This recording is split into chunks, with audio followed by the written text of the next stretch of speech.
So we all go through tough stages in our life. I have bipolar disorder, and I went through a really tough stage in my life where I was not medicated. Luckily, I have supportive people around me, plenty of them, to help me through my recovery. But when I was without medication, I made some pretty bad decisions.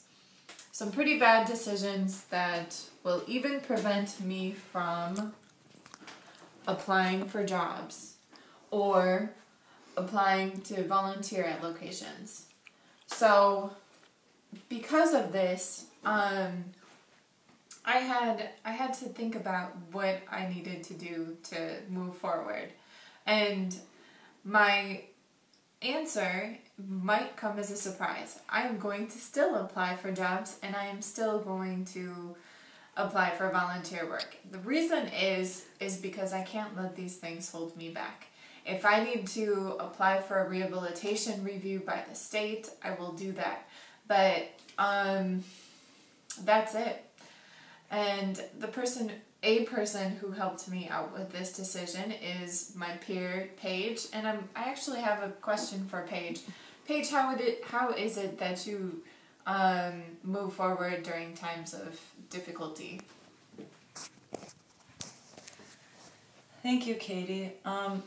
I think how I move forward in times of difficulty, not always right away, of course, but especially when dealing with the wreckages from my past, a good mindset that I keep is one of amends in terms of paying the consequences for my actions, for the wreckage of my past, like owning what I did, because that's really empowering. The second thing is to remember that, so like I have this wreckage of things that have happened or things that I'm dealing with. So I can either use that as an excuse not to move forward, and I can just live in that and use it as an excuse to not live up to my potential and let it bring me down. Or I can use it as a motivator to grow into the person that I'm meant to be.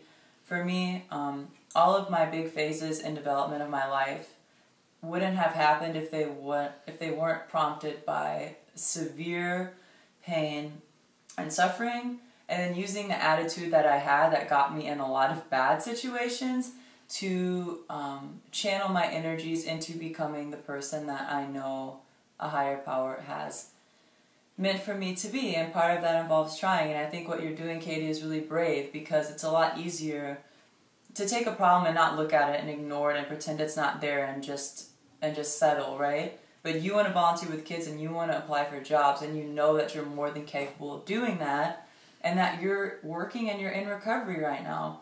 So it's like, what do we do? What are you doing? You're being uncomfortable to grow. And I think that willingness is one of the things that makes or breaks success, is the willingness to become uncomfortable. So I want to say that I think what you're doing is amazing, and that you're a beautiful, strong woman, and I'm glad you're a part of my life. Thank you. Thank you, Paige. It's always nice to hear such glowing words about yourself, even if you've made mistakes. So I hope everybody out there has a friend like Paige. And I'll talk to you soon. Bye-bye.